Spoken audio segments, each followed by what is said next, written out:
The bird sitting at your feeder right now has already made a decision about you. You matter to it exactly as much as you're useful. Every morning, while you drink your coffee and look out the window, the same story plays out in your yard.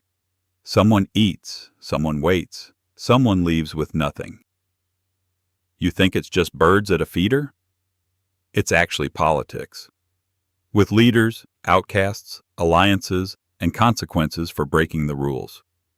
And there's something nobody ever told you. You're not watching this game, you're in it. The only question is, where do you rank? Hint, not first. Most people look at a bird feeder and see birds.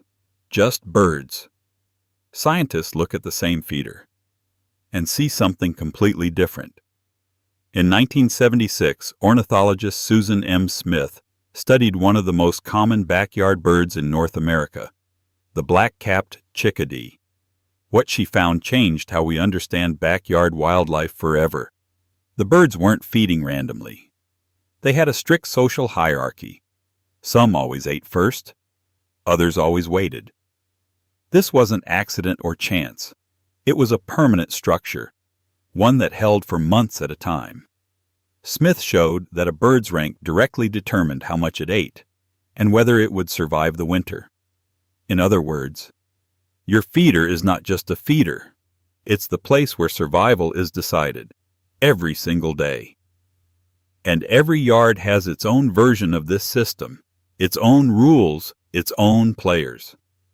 Today we're going to break it down, from the bottom to the very top. You'll find out who the real boss is, and why that boss never rushes to the feeder first. Let's start at the bottom. If you have sparrows or finches in your yard, you've seen this 1,000 times. You just didn't know what you were looking at. They only eat when there's nobody bigger nearby. They're constantly looking around. They never sit still for more than a few seconds. It's not because they're nervous by nature, it's because they know their place. Have you ever noticed that birds scatter a second before you open the door? Not when you step outside, but before. They hear your footsteps inside the house. They know your route. They've learned you better than you think. In science, this is called subdominant behavior. In practice, these birds survive not through strength, but through speed and numbers. While one eats, the others watch. Then they switch. Constant rotation. But here's what's interesting. Even among sparrows, there's a hierarchy. Males with darker chest markings eat longer. Females and young birds? Wait. The bottom of the pyramid isn't chaos. It's its own little pyramid inside the bigger one. Now let's move up. When a flock of starlings hits your feeder, sparrows scatter instantly. Starlings are loud, fast, they eat a lot. Most people think, that's it. That's the boss of the yard. They're wrong. And here's where science reveals something nobody expects. In 1994, researcher Christopher Ekman studied chickadees of different social ranks and found something strange. Birds of lower rank flew to the feeder first. The dominant ones stayed back and watched. The ones who looked bold and confident were actually taking the biggest risk. They were the first to check if the area was safe. If a predator showed up, they'd be the first to pay for it. Real leaders don't rush. They wait and eat once the risk is gone. Starlings at your feeder are behaving exactly like subdominants, loud, fast, nervous, because their spot is never guaranteed. Real power looks different.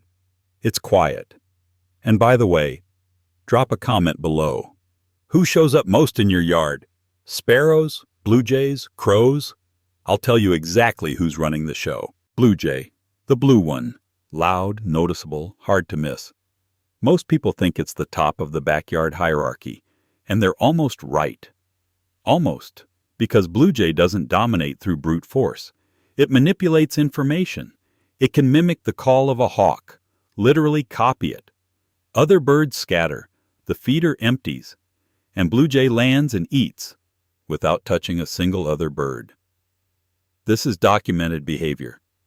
Not a metaphor, a real strategy. But there is one bird that doesn't fall for this trick. One that hears the fake hawk call and doesn't move, because it knows more than Blue Jay expected. The crow. It doesn't rush. It doesn't make noise. It sits and watches. And in that gaze, there's more information than in all the chaos at the feeder combined. Crows remember faces. This isn't a metaphor. It's a documented fact. They recognize specific people who treated them badly, and they pass that information to other crows.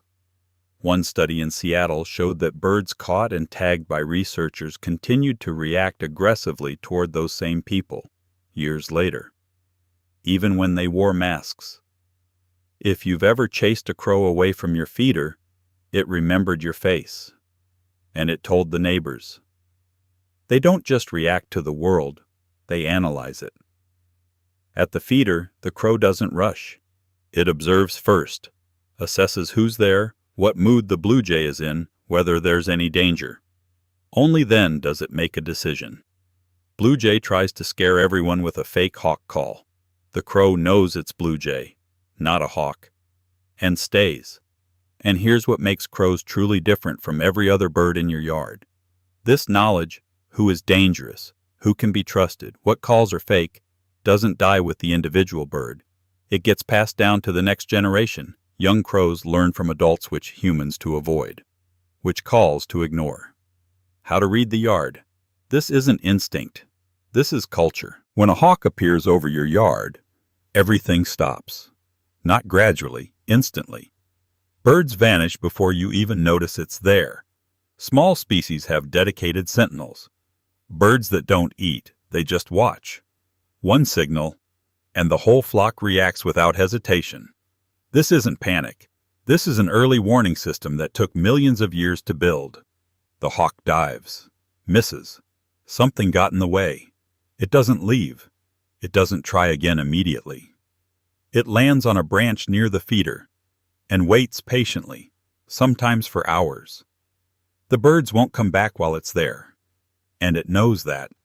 It waits anyway, because it also knows this. Sooner or later, one of them won't be able to resist. And here's the irony that ornithologists noticed long ago. Your feeder gathers sparrows, finches, chickadees, and doves in one place, every single day. For the hawk, that's a restaurant. Ornithologists even joke, feeders don't just feed songbirds, they feed hawks too. The hawk stands outside the feeder hierarchy, above it. And every bird in your yard knows this, even those that have never seen one before. The sparrow at your feeder knows more about your yard than you do. It's seen everything that happened here while you were gone. And this isn't just an observation. Science confirmed it. In 2024, researchers led by Gavin M. Leighton studied how relationships form between different bird species and found something unexpected. The hierarchy doesn't exist only within one species. Different species also know who can push whom around, and they follow those rules. More than that, neighbors remember each other. A sparrow that's lived at your feeder for 3 weeks already knows a specific thrush from the tree next door. They have a relationship. This isn't just birds at a feeder. This is a living social network, with its own history, reputation, and memory.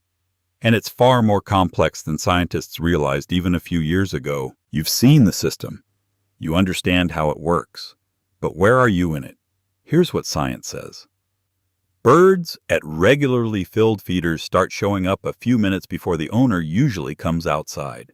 They memorized your schedule. They've studied your habits. They know when you're a threat and when you're not. They've made a decision about whether you can be trusted. But in the yard's hierarchy, there's no place for you.